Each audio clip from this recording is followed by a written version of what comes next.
Hello everyone, good morning. आज हम लोग बायो में कंटिन्यू करेंगे सेकंड चैप्टर हम लोग पढ़ रहे थे। उसी में एक नया टॉपिक है जीवाणुओं में जनन, इंग्लिश में रिप्रोडक्शन इन बैक्टीरिया। तो देखिए मैंने यहाँ पे हिंदी में लिखा हुआ है, लेकिन इंग्लिश में भी एक्सप्लेन किया जाएगा, आपको अच्छी तरह से समझ में आ जाएगा। तो रिप्रोडक्शन इन बैक्टीरिया यानी कि जीवाणुओं में जनन। जीवाणुओं में जनन किस प्रकार से होता है, इसे हमें पढ़ना है।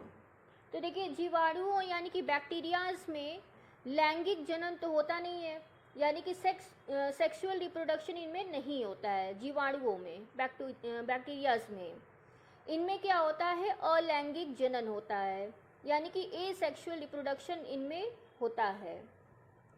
तो अब देखते हैं कि एसेक्सुअल रिप्रोडक्शन यानी कि अलैंगिक जनन किस प्रकार से होता है। तो जीवाणुओं यानी कि बैक्टीरिया में अलैंगिक जनन द्विखंडन द्वारा होता है। द्विखंडन को इंग्लिश में कहते हैं बाइनरी फिशन। बाइनरी फिशन का मतलब होता है जब जीवाणुओं का शरीर दो भागों में बट जाए और प्रत्येक भाग से एक नए जीवाणु का जन्म हो, उसे हम कहते हैं बाइनरी फिशन या द्विखंडन। तो द्विखंडन द्वारा भी इनमें जनन होता है। और इसके अलावा अंतः बीजाणुओं को कहते हैं एंडोस्पोर्स। एंडोस्पोर्स अभी हम लोग आगे समझेंगे कि क्या होता है, ठीक है। तो बाइनरी फिशन और एंडोस्पोर्स के द्वारा इनमें एसेक्सुअल रिप्रोडक्शन होता है। इसके अलावा कुछ जीवाणुओं में, कुछ बैक्टीरियाज में अलैंगिक जनन में मुकुलन द्वारा भी जनन होता है। मुकुलन यानी कि बडिंग। मुकुलन क्या होता है, जब जीवाणु के शरीर के किसी भी भाग से मुकुल की तरह एक संरचना निकल जाए, मुकुल यानी कि कली जिसे कहते हैं, उस तरह से एक संरचना निकल जाए और वो विकसित होने के बाद उससे अलग हो जाए, तो उस अलग हुए भाग से एक नए जीवाणु का फॉर्मेशन होता है, निर्माण होता है। तो इस प्रकार की विधि को मुकुलन कहते हैं। और इसके अलावा कोनिडिया से भी इनमें अलैंगिक जनन होता है। कोनिडिया क्या होता है, छोटे छोटे स्पोर्स होते हैं जो बैक्टीरियाज में बनते हैं। तो अलैंगिक जनन में द्विखंडन यानी कि बाइनरी फिशन, अंतः बीजाणु यानी कि एंडोस्पोर्स, मुकुलन यानी कि बडिंग तथा कोनिडिया द्वारा इन सभी में अलैंगिक जनन की प्रक्रिया होती है, ठीक है। अब इसको चित्र द्वारा समझते हैं कि किस प्रकार होता है। सबसे पहले देखिए द्विखंडन है बाइनरी फिशन। बाइनरी फिशन में क्या होता है कि जनक कोशिका यानी कि पेरेंट सेल क्या करता है, दो समान संततियों में बट जाता है। समान संततियों में बटेगा और ये संततियां क्या करेंगी, वृद्धि करके एक नए जीवाणुओं को जन्म देंगी। इसका उदाहरण देख लेते हैं, बैसिलस। बैसिलस एक बैक्टीरिया का नाम है। देखिए मैंने यहाँ पे चित्र बनाया हुआ है, ये बैसिलस है और इसके अंदर डीएनए पाया जा रहा है। तो इनका जो सेल मेम्ब्रेन होगा, सेल मेम्ब्रेन क्या करता है, धीरे धीरे सिकुड़ने लगता है और सिकुड़ते सिकुड़ते क्या होता है, अंततः ये दो भागों में बट जाता है और जो दो नए समान संततियों का जन्म हुआ है उसे हम डॉटर सेल्स कहते हैं। तो बैसिलस में हम लोग देखेंगे क्या है, सबसे बाहर की जो लेयर है परत उसे सेल वॉल कहते हैं।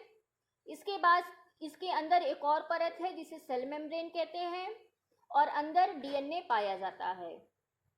सबसे पहले क्या होता है, डीएनए दो भागों में बट जाता है, ठीक है।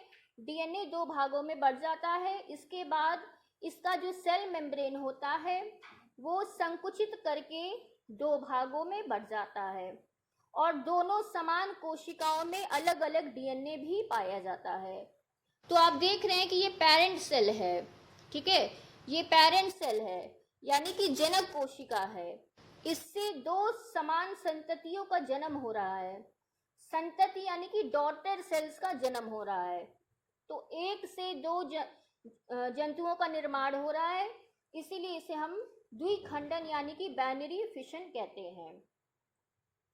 अब आगे देखते हैं, अंतः बीजाणुओं द्वारा। अभी तो हम लोगों ने पढ़ा बाइनरी फिशन से किस प्रकार से अलैंगिक जनन होता है।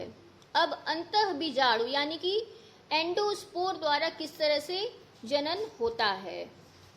कुछ ग्राम पॉजिटिव बैक्टीरिया जो होते हैं प्रतिकूल परिस्थितियों में, प्रतिकूल परिस्थिति क्या होती है, यानी कि अगर जीवाणुओं को सही प्रकार से सूर्य की रोशनी, जल, खनिज, इन सभी चीज़ों का प्रदान नहीं हो पा रहा है, तो ये क्या करते हैं, जीवाणु अपनी चारों तरफ एक मोटे दृढ़ आवरण का निर्माण कर लेते हैं।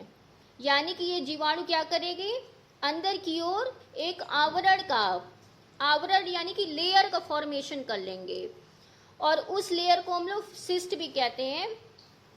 ठीक है, देख रहे हैं आप, ये जीवाणु है और जीवाणु में अंदर क्या पाया जाता है, न्यूक्लियोइड पाया जाता है। तो न्यूक्लियोइड के बाहर क्या करेंगे ये जीवाणु, प्रतिकूल परिस्थितियों में अपने चारों तरफ एक आवरण का निर्माण कर लेंगे, और अंत में ये जो आवरण बना था इसे हम स्पोर्स कहते हैं, और इन्हीं स्पोर्स द्वारा नए जीवाणुओं का जन्म होता है।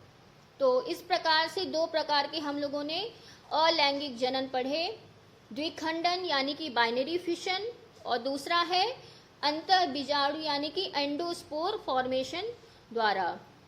ठीक है, अगर आप चाहें तो इन सभी का स्क्रीनशॉट ले सकते हैं और इनका आप अच्छे से नोट्स भी बना सकते हैं। तो आगे के टॉपिक हम लोग आगे की वीडियो में डिस्कस करेंगे, तब तक के लिए ख्याल रखिए।